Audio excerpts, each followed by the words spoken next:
거룩한 성일에 나눌 하나님의 말씀은 은혜와 율법이라는 말씀을 가지고 하나님의 말씀을 나눕니다.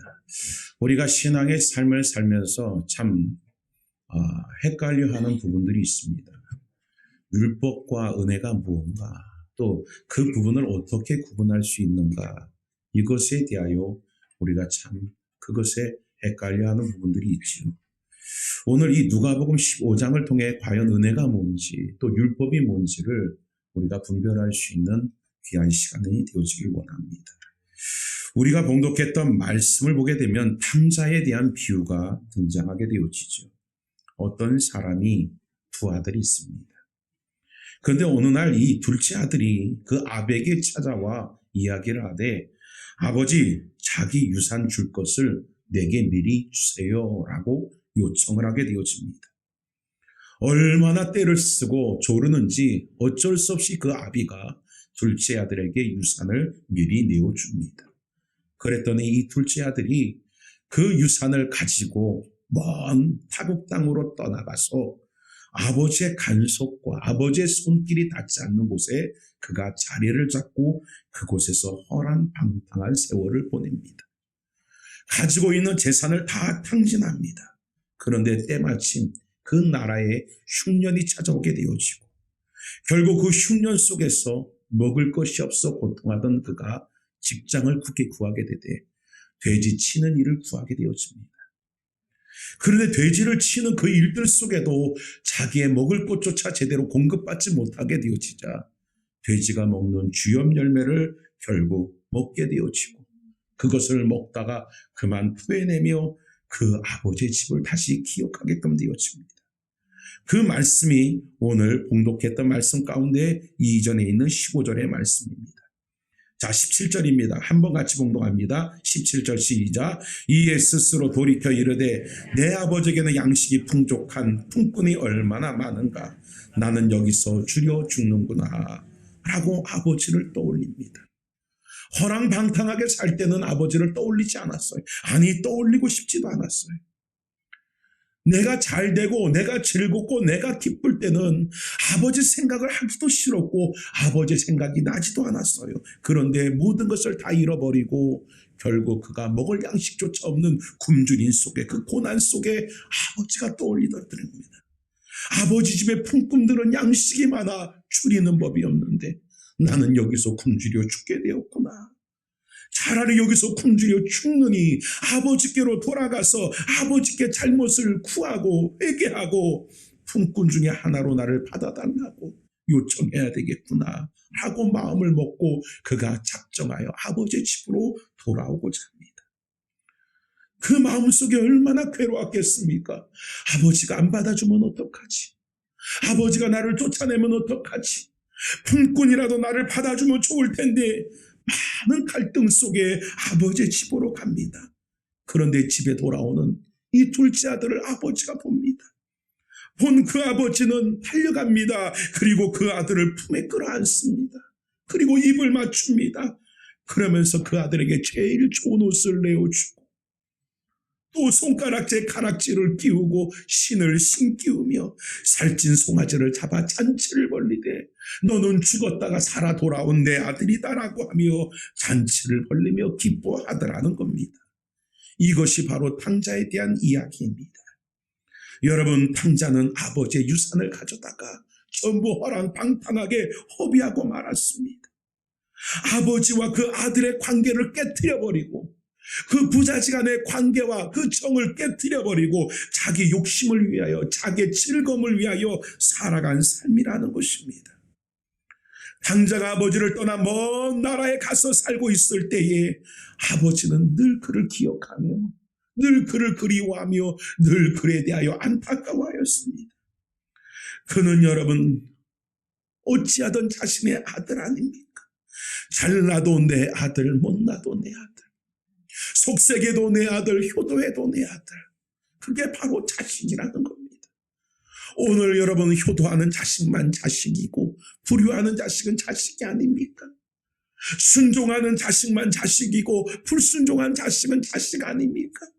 오늘 여러분도 자녀를 다 키우고 있지만 여러분들이 얼마나 많은 말들을 자녀에게 합니까? 그러나 그 모든 것들을 자녀들이 다 듣습니까? 아니죠. 저도 셋이 있지만 잘 듣는 놈이 있어요. 그래도 부족하죠. 때로는 여러분 그 자녀 중에 잘 듣는 자식도 있지만 때로는 거의 듣지 않는 자식도 있어요. 한번 뭐를 말하면 그 말하는 것을 그 가운데 들어주기까지 얼마나 부모의 진을 빼는지 몰라요. 그런 자식도 있습니다. 그런데도 불구하고 자식은 자식이라는 겁니다. 탕자가 아버지를 떠나 먼 타국 땅에 갔지만 아버지는 그 마음속에 그 자식을 늘 그리워하며 늘 그 자식을 염려하며 걱정하더라는 것입니다.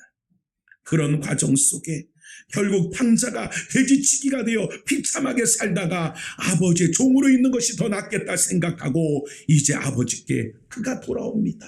나를 종으로 받아달라고 부탁해야겠다라고 아버지께로 돌아옵니다. 그런데 그 아버지는 오늘 이 탕자가 돌아오자 종으로 받아준 것이 아니라 다시 아들로 받아주었습니다. 오늘 사랑하는 성도 여러분, 아버지가 탕자를 반갑고 기쁘고 그를 여러분 눈물 흘리며 사랑으로 받아들인 이유가 바로 무엇입니까? 오늘 그를 안아주고 그에게 옷을 입히고 가라치를 끼고 신을 신기며 잔치를 벌린 이유이 무슨 이유겠습니까? 그 이유는 하나입니다. 아들이기 때문입니다. 자신의 아들이기 때문입니다. 이것이 중요한 초점입니다. 부자 관계는 절대로 변함이 없는 겁니다. 이 탕자는 자신이 거부할 수 있을 것이다. 자신을 아버지가 거부할 것이다. 자식이라 부르지 않을 것이다. 자식처럼 여기지 않을 것이다 라고 생각했습니다. 그러나 그것은 자신의 오해였다라는 겁니다.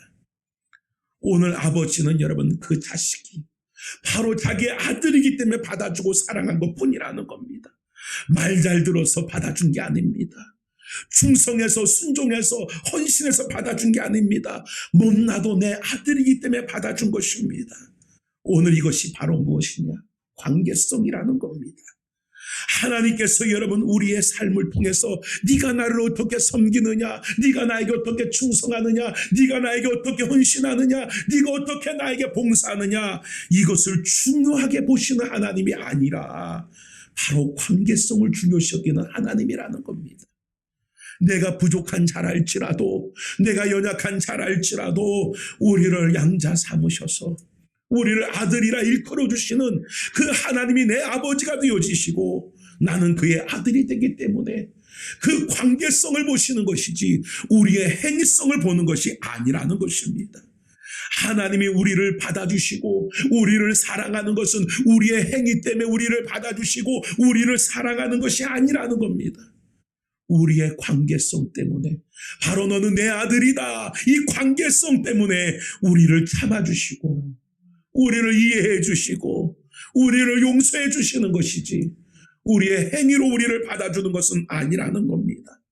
때로는 우리가 종종 착각하고 오해할 때가 있습니다. 때로는 우리가 종종 방황할 때도 있습니다. 때로는 우리가 여러분 영적으로 우리의 모든 삶 가운데 고민하며 근심하며 육의 소욕대로 살 때도 있다라는 겁니다. 그러나 그 삶 속에서 우리가 다시 하나님 앞에 여러분 돌아오게 되어지죠. 돌아올 때 회개하고 하나님 앞에 돌아옵니다. 그때 무슨 맘 먹겠습니까? 이제는 내가 하나님 안에 열심히 살아야지. 이제 열심히 믿음의 생활해야지. 기도도 말씀도 이제 신앙의 봉사도 헌신도 열심히 해야지 라고 돌아옵니다. 그러나 하나님은 그것을 중요시 여기는 게 아닙니다. 바로 관계성이라는 겁니다.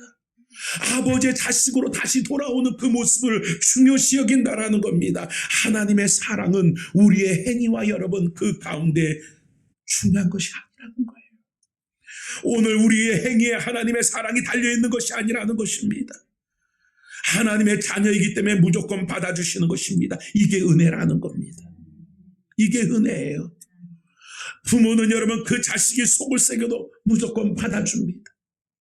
그 자식이 여러분 때로 방황해도 무조건 받아줍니다. 그게 부모가 바로 여러분 그 자식을 사랑하는 사랑이라는 겁니다. 그게 바로 은혜라는 겁니다. 만약에 행위를 가지고 하나님 우리를 받아주거나 우리를 내치거나 한다면 우리가 과연 하나님 앞에 나갈 수 있는 자가 몇이나 되겠습니까? 아무도 없을 것입니다. 우리는 생각으로나 마음으로나 때로는 행위로나 얼마나 많은 여러분 말씀과 어긋난 삶을 살아갑니까? 얼마나 말씀과 어긋난 행위를 행하고 있습니까? 우리는 말씀을 알면서도 지키지 못하는 삶을 살고 말씀을 알면서도 지키려 하지 않는 삶을 살아갈 때가 너무나 많다라는 것입니다. 만약에 행위를 가지고 하나님 우리를 받아주거나 외면한다라면 과연 그 행위 때문에 하나님 앞에 나갈 수 있는 자가 몇이나 되겠습니까? 오늘 여러분 우리들의 삶의 모든 것이 은혜입니다. 부족함에도 받아주시는 은혜, 연약함에도 여러분 용서하시고 사랑하여 주시는 은혜, 그 은혜 가운데 우리가 하나님 앞에 나와 예배하는 줄 믿습니다. 그러므로 오늘 이 한 자리에 있는 우리들은 율법 아래에 있는 자들이 아니라 은혜 아래에 있는 자인 줄 믿습니다. 우리가 나의 여러분 삶 속에 믿음으로 살지 못하고 말씀으로 살지 못하고 때로 충성하지 못하고 헌신하지 못하면 하나님이 나를 미워하실 것이다, 하나님이 나를 버리실 것이다, 외면하실 것이다, 이러한 생각은 여러분 율법적인 신앙입니다. 그것은 별개의 문제입니다. 가장 중요한 문제는 관계성의 문제라는 거죠. 하나님과 우리가 자녀 되어지고 아버지 되어지는 관계성의 문제라는 겁니다. 그 관계성 속에서 여러분 이제 그 사랑을 깨닫는 자식은, 그 사랑을 아는 자식은, 그 아버지의 은혜를 알고 그 사랑을 아는 자식은 이제 아버지가 말하지 않아도 아버지를 기쁘게 하는 자로 살아가는 것이지. 할렐루야. 오늘 우리가 율법을 가지고 하나님 앞에 나아가는 것은 결단코 아니라는 것입니다.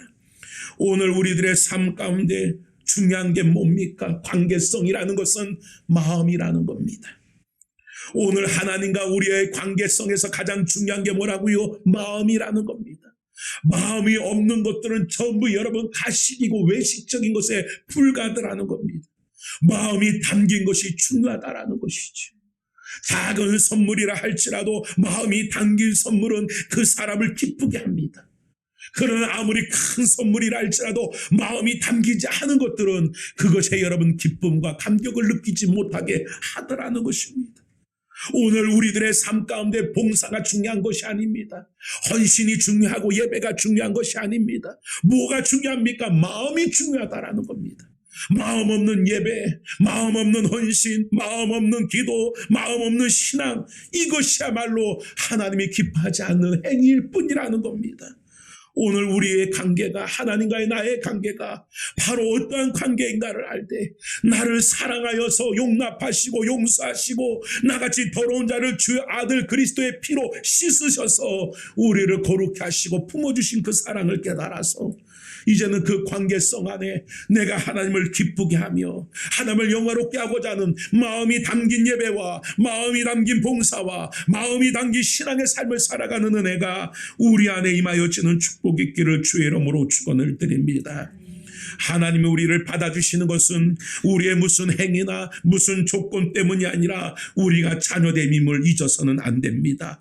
그러면 이것이 얼마나 큰 특권입니까? 이것이 얼마나 큰 축복입니까? 하나님의 자녀됨이란 이것이 얼마나 큰 은혜입니까? 오늘 이것을 잊지 않는 여러분들이 되어지는 축복이 있기를 주의 이름으로 축원을 드립니다. 한번 따라합시다. 나는 하나님의 자녀다. 이게 특권이에요. 이게 축복이라는 것입니다. 또한 두 번째로 보게 되어지면 첫째 아들의 신앙이 또 기록이 되어지죠. 25절 말씀을 우리 한 번 더 봅니다. 25절입니다. 시작.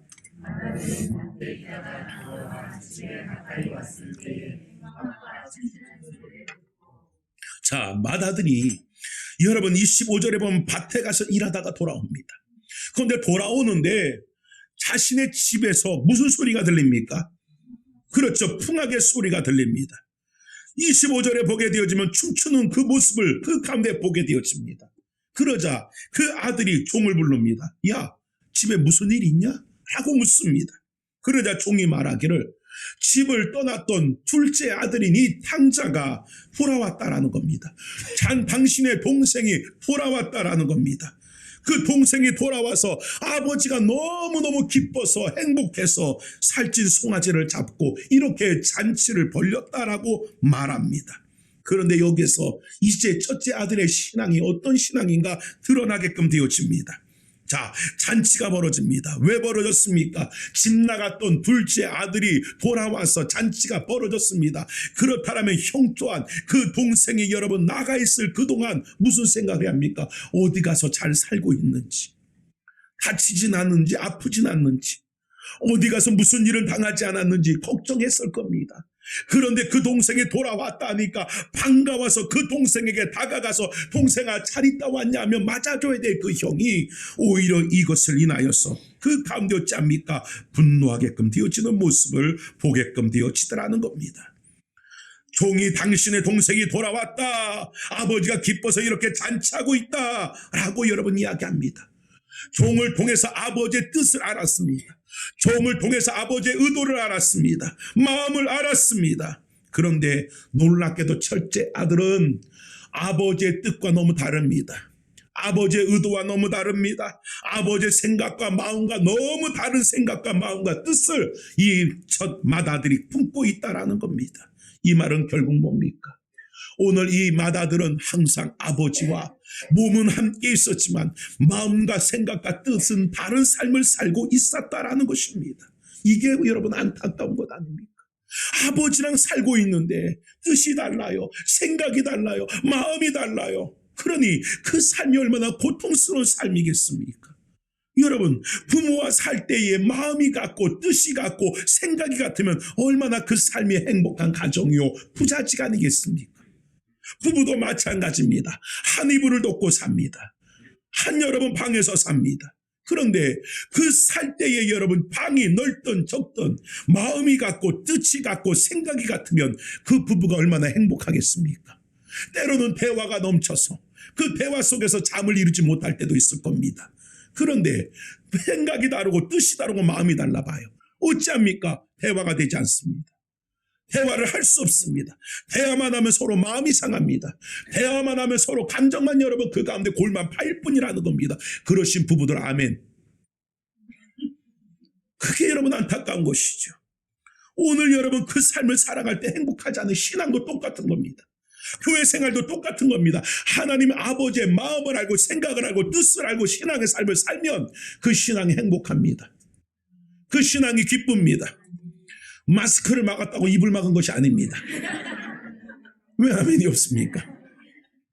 그렇죠? 오늘 우리들의 삶 속에서 가장 중요한 것은 아버지의 마음을 알면 그 마음과 뜻을 알면 그리고 그 뜻과 그 마음이 하나가 되면 행복한 신앙이 됩니다. 그런데 문제는 하나님의 성전에 있으면서 하나님의 뜻을 모릅니다. 마음을 모릅니다. 내 뜻이 중요하고 내 생각이 중요하고 내 마음이 중요합니다. 그러다 보니 그 신앙의 생활이 행복할 수 없다라는 것입니다.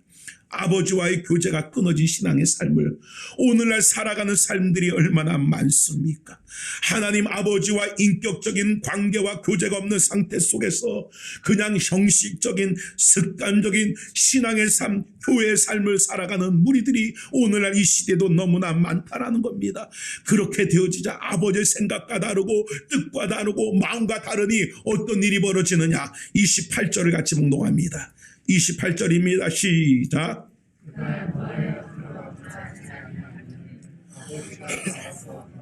그가 뭐 했다고요? 화가 났다라는 거예요.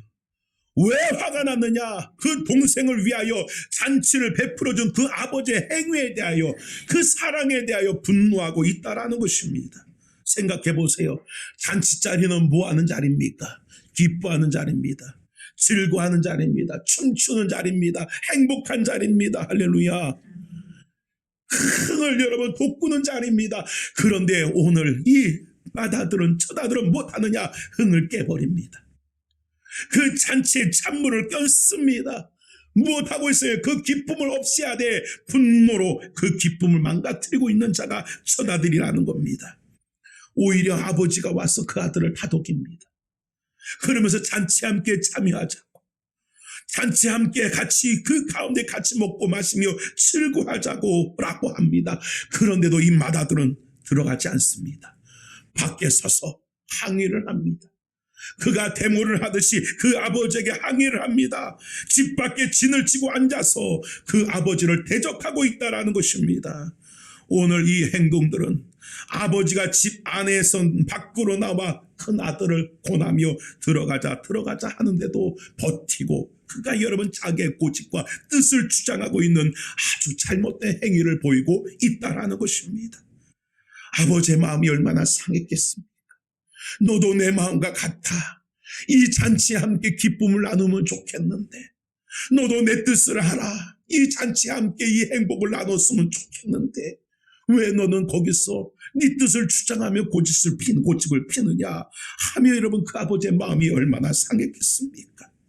29절도 같이 봅니다. 아버지가 권합니다. 기쁨에 함께 하자고, 이 즐거움에 함께 하자고 권합니다. 그러자 29절에 그가 대답합니다. 같이 봉독합니다. 시작.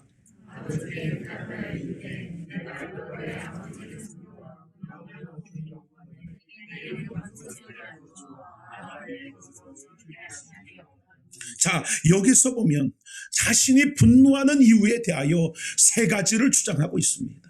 내가 분노할 수밖에 없는 이유가 뭐냐? 첫 번째는 내가 여러 해를 아버지를 섬겼다라고 여러분 기록하고 있습니다. 아버지를 여러 해 동안 섬겼다라는 겁니다. 그 말은 아버지의 그 모든 일들 속에 자기가 동력했다라는 거예요. 이 말은 한번 따라합시다. 나는 할 도리를 다 했다. 이것을 주장하는 겁니다. 이것은 결국 뭐냐? 자기의 행위를 여러분 자랑하는 거예요. 자기의 행위를 여러분 말하는 거예요. 그러면서 두 번째로 아버지의 명령을, 아버지의 명을 섬기면서 어긴 일이 없었다라고 말합니다. 나는 아버지에게 순종하는 아들이었다라는 겁니다. 아버지의 말을 듣고 따르는 아들이었다라는 겁니다. 맞아요. 여러분들의 삶 속에서도 순종하는 아들이 좋아요? 불순종하는 아들이 좋아요? 그렇지요. 대답은 이제 아들 가진 부모님만 대답을 했으니까 딸들에게도 물어봅니다. 딸 가진 부모님에게도. 여러분, 순종하는 딸이 좋아요? 불순종하는 딸이 좋아요? 그렇죠. 맞아요. 여러분, 그 가운데 여러분 자신은 당당하게 말합니다. 나는 아버지의 명, 다시 말해서 순종하면 살아왔다라는 겁니다. 여기서도 자기의 행위를 자랑하고 있다라는 겁니다. 드러나고 있다라는 겁니다. 나름 아버지를 위하여 열심을 다했다라는 거예요. 최선을 다했다라는 거예요. 수고를 다했다라는 겁니다. 아버지가 명령한 대로 애쓰고 힘쓰고 노력하며 살아왔다라는 겁니다. 그러면서 그가 불평할 수밖에 없는 이유 세 번째를, 그러나 내게는 염소 새끼라도 주지 않아. 나와 내 친구와 벗과 함께 즐겁게 그렇게 행동하지 한 일이 없다라는 겁니다. 자, 오늘 봉독했던 말씀 가운데 기록하기를 뭐라 기록합니까? 29절 하반절에 내게는 염소 새끼라도 주어 나와 내 벗으로 즐겁게 하신 일이 없더니 라고 이야기를 합니다. 이 말은 결국 뭐냐? 보상이 없었다라는 겁니다. 나에게는 보상도 해주지 않았다라는 겁니다. 생각해 보세요. 오늘 그 부모는 그를 낳아 그가 장성하기까지 여러분 사랑으로 은혜로 그를 키우고 양육하고 돌아보고 그를 성장케 만들었습니다. 그런데 오늘 그가 무엇을 말합니까? 왜 내게는 아버지를 위하여 수고했는데 보상해 주지 않냐는 겁니다. 이게 얼마나 미련한 자의 모습입니까? 오늘 우리들의 삶 속에도 마찬가지 아닙니까? 우리가 자녀를 어떻게 키웠습니까? 못 먹고 못 입고 자식을 위해서 희생하고 헌신하고 사랑으로 키웠습니다. 그런데 그 자식이 그 부모를 위하여 명 하나를 행하고 몇 가지를 행하고 나서 왜 나에게 보상을 해주지 않습니까? 라고 말한다면 이게 얼마나 배은망덕한 일이요 철딱선이 없는 모습입니까? 그 부모는 그 모습을 보면 뭐라고 생각하겠습니까? 내가 너를 어떻게 키웠는데, 내가 어떻게 너를 위하여 살아왔는데 너는 나에게 조그만 일을 행해놓고 싹을 원하느냐? 아마 그렇게 여러분 마음이 서운한 마음이 들 수밖에 없다라는 겁니다. 맞습니다. 이게 바로 율법신앙입니다. 우리는 여러분 하나님의 은혜를 아는 자입니다. 사랑을 아는 자입니다. 그가 우리를 위하여 무슨 일을 해주셨는지 아는 자입니다. 독생자 예수를 우리를 위해 내어주시고 우리를 위하여 그를 십자가에 달려 물 한 방울 피 한 방울 남김없이 다 흘려 그의 여러분 생명을 대신하여 우리의 생명을 여러분 살려주신 바로 하나님의 그 은혜와 사랑이 우리 가운데 있음을 우리는 아는 자들이라는 겁니다. 내가 어떻게 하나님의 자녀가 되어졌는지, 내가 하나님을 어떻게 섬기고 예배할 수 있는 그런 자격과 위치를 얻게 되어졌는지 이것을 아는 자가 우리라는 겁니다. 그렇다면 그 은혜를 알기 때문에 이제는 우리가 즐거이 기꺼이 차원함으로 주를 섬기며 예배하며 봉사하며 헌신하며 살아가는 게 행복이 되어져야지. 율법신앙은 뭡니까? 내가 이만큼 드렸으니까, 내가 이만큼 봉사했으니까, 내가 이만큼 수고했으니까 하나님 내게 보상해달라는 겁니다. 헌금도 여러분 보상 심리로 헌금을 합니다. 봉사도 보상 심리로 봉사를 합니다. 자기의 행위를 근거하여 하나님 나에게 복을 달라는 겁니다. 나의 행위를 근거하여 하나님은 나에게 응답해 줘야 된다는 겁니다. 이게 바로 율법의 신앙이라는 겁니다. 우리는 여러분 보상의 심리를 가지고 하나님을 섬기는 자가 아닙니다. 그러나 오늘날 안타깝게도 교회들이 때로는 여러분 많은 가르치는 자들이 뭘 가르칩니까? 바로 이와 같이 전 마다들의 신앙을 가르친다라는 거예요. 너희들이 하나님 앞에 봉사하여 복을 받으라는 거예요. 충성하여 복을 받으라는 겁니다. 헌신하여 복을 받고 헌금하여 복을 받으라는 겁니다. 이것은 결국 너희의 행위를 근거하여 보상을 받아내라는 겁니다. 이게 바로 마다들의 신앙이요, 이게 율법의 신앙이라는 겁니다. 은혜의 신앙은 아닌 겁니다. 은혜의 신앙은 아버지의 은혜와 아버지의 사랑을 깨달아서 그 사랑이 너무 커서 그 은혜가 너무 감사해서 자기의 생명까지라도 아버지를 위하여 여러분 기꺼이 드림받으어지고 그것을 즐거워하는 자의 삶이 바로 은혜의 신앙이라는 겁니다. 사도 바울이 그 사랑을 알았습니다. 하나님의 사랑의 그 깊이를 알았습니다. 그 넓이를 알았습니다. 그 높이를 알았습니다. 이 사랑을 알고 나니까 이제는 여러분 먹어도 주를 위하여, 마셔도 주를 위하여, 살아도 주를 위하여, 죽어도 주를 위하여, 그리스도를 존귀케 하기 위하여 살아가는 존재로 거듭나게 되어지되, 그것이 바로 무엇으로부터 처음에 말씀드린 것처럼 마음으로부터, 아버지와의 관계성으로부터 그것이 이루어지는 놀라운 역사가 은혜 가운데 임하여지는 놀라운 축복이 그에게 있었다라는 겁니다. 오늘날도 여러분 큰아들과 같은 맏아들과 같은 신앙의 삶을 살아가는 자들이 너무나 많다라는 겁니다. 오늘 여러분의 삶이 이와 같이 보상을 위하여 주를 섬기는 자가 되지 말고 이미 그 은혜와 그 사랑 속에 살아가고 있음을 깨닫고 앞으로도 그 은혜와 그 사랑 속에 살아가는 존재임을 알아 기꺼이 주 앞에 여러분 즐거이 마음을 드리고 삶을 드릴 수 있는 은혜와 능력이 주 안에 가운데 임하여지기를 원합니다. 우리의 여러분 그 마음, 우리의 여러분 그 중심, 오늘 여러분 하나님 그 마음을 원하시지요. 성경에도 말합니다. 사람은 외모를 보고 사람을 취하지만 여호와 하나님은 그 사람의 중심 마음을 보시느니라. 할렐루야. 오늘 율법적인 신앙이란 내가 스스로 열심히 노력해서 하나님을 위해 살아보려고 애쓰는 겁니다. 이것은 믿는 것이 아니라 시도하는 것이죠. 봉사하려고 힘쓰고 헌신하려고 힘쓰고 노력하려고 힘쓰고 믿는 것이 아니라 시도하는 겁니다. 내 능력으로 살아보려 하는 것입니다. 이것은 육적인 신앙, 율법적인 신앙입니다. 그렇게 하지 말라는 게 아닙니다. 가장 중요한 것은 하나님과의 관계성을 먼저 회복하라는 겁니다. 하나님의 사랑이 어떠한지, 그 은혜가 어떠한지 그것을 더 깊이 깨달아 아는 자가 되어지는 은혜가 여러분 가운데 임하여지기를 주의 이름으로 축원을 드립니다. 오늘 탕자는 아버지의 은혜를 알았습니다. 아버지의 사랑을 알았습니다. 오늘 그의 후의 삶은 기록되지 않았지만 우리가 짐작해 볼 수 있었을 겁니다. 나를 품꾼의 하나로 받아주지 않아도 할 말 없는 나 같은 자를 아버지는 사랑으로 나를 용서하시고 받아주되 아들로서 나를 받아주신 그 아버지의 사랑이 얼마나 큰지, 그 은혜가 얼마나 큰지 깨달은 탕자는 이제 아버지가 명하는 것이 자신의 삶 가운데 어쩔 수 없이 행하는 그러한 여러분 순종이 아니라 기꺼이 즐거이 감사함으로 아버지를 위하여 행할 뿐더러 아버지 또 시키실 일 없습니까? 아버지 또 명하실 일 없습니까? 아버지 또 말씀할 일 없습니까? 오히려 이렇게 적극적으로 아버지를 위한 즐거이 주 안에서 순종하는 자의 삶으로 그가 분명히 바뀌어졌을 것입니다. 그러나 여러분 맏아들의 삶 속에는 늘 자신의 삶 속에 피해의식을 갖고 나는 수고했는데도 보상을 못 받았다.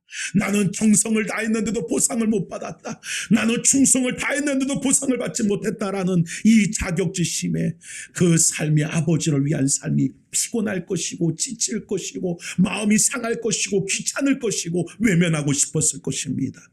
오늘 이 한자리에 있는 우리 주소만교회 성도들의 신앙이 은혜의 신앙이 되기를 원합니다.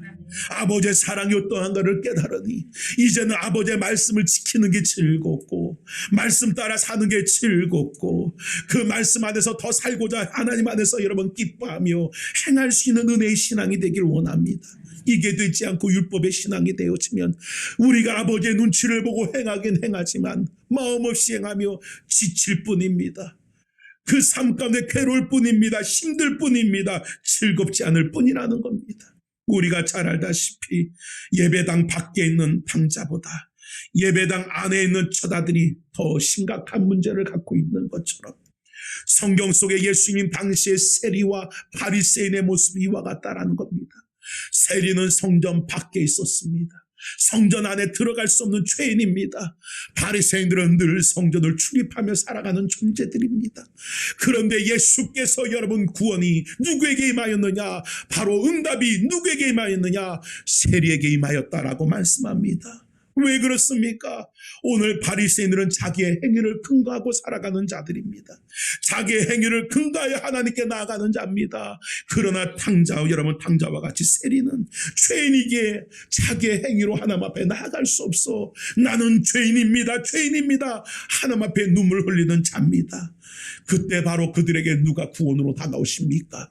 오직 예수 그리스도가 그들에게 구원으로 다가옵니다. 바리새인들에게 다가오는 예수는 필요 없는 예수입니다. 왜? 내 행위로 얼마든지 하나님 앞에 구원이라는 보상을 받을 수 있다는 겁니다. 그러나 세리들은 여러분 자기의 행위를 근거로 구원을 받을 수 있다라고 생각조차 할 수 없습니다. 누군가 나를 구원해 주면 감사하되 바로 하나님의 아들이 나를 구원하여 주신다니 그를 영접하게 되어지는 놀라운 역사가 임하여져 구원을 이루게 되어지더라는 겁니다.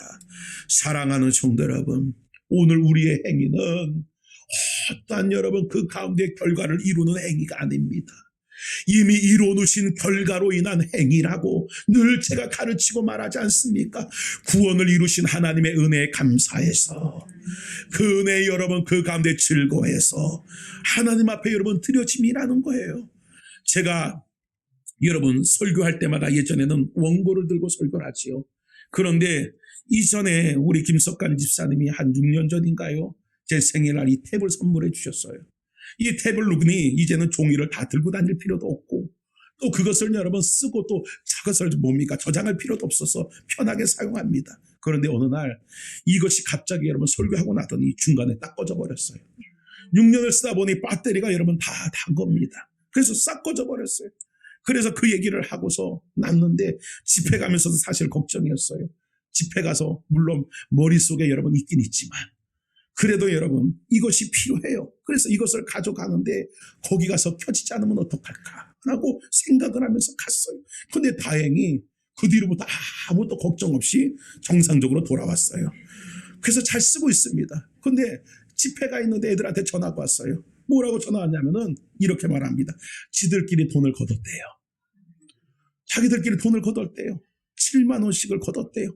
그러면서 하는 말이 아빠 하나 사드리겠다라는 거예요. 그래서 제가 그 말을 듣고 감동을 받았어요. 야 그래 고맙다.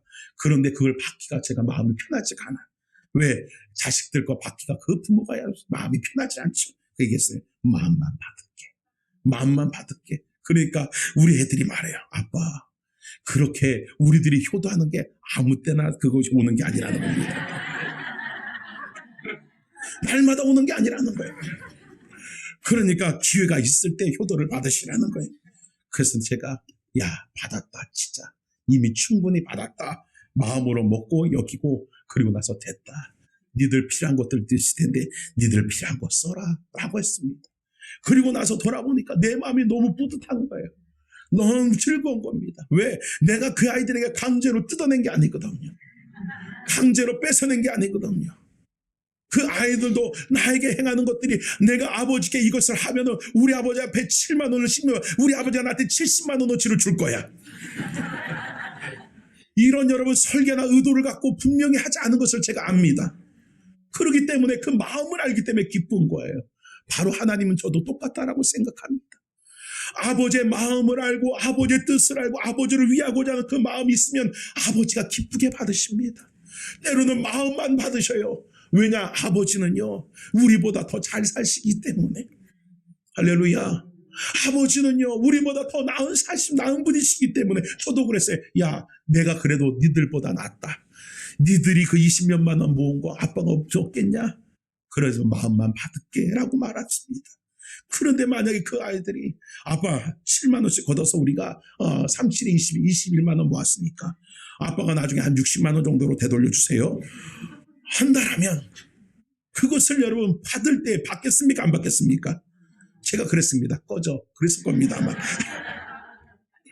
우리의 신앙이 제발 하나님을 섬기는데 보상의 심리로 하나님을 섬기는 그런 신앙 되지 마세요.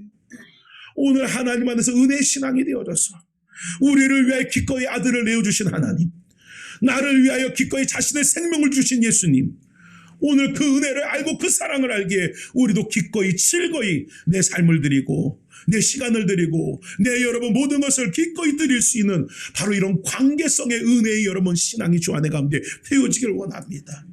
제발 조건적이고 뭔가 그것에 대한 여러분 보답의 심리를 갖는 그러한 율법의 신앙이 여러분 가운데 떠나서 진정 하나님을 영화롭게 섬기며 오늘 하나님과 전인격적으로 고통하는 복 있는 재단 성도 모두 다 되어지기를 주의 이름으로 축원을 드립니다. 기도합니다. 사랑의 하나님.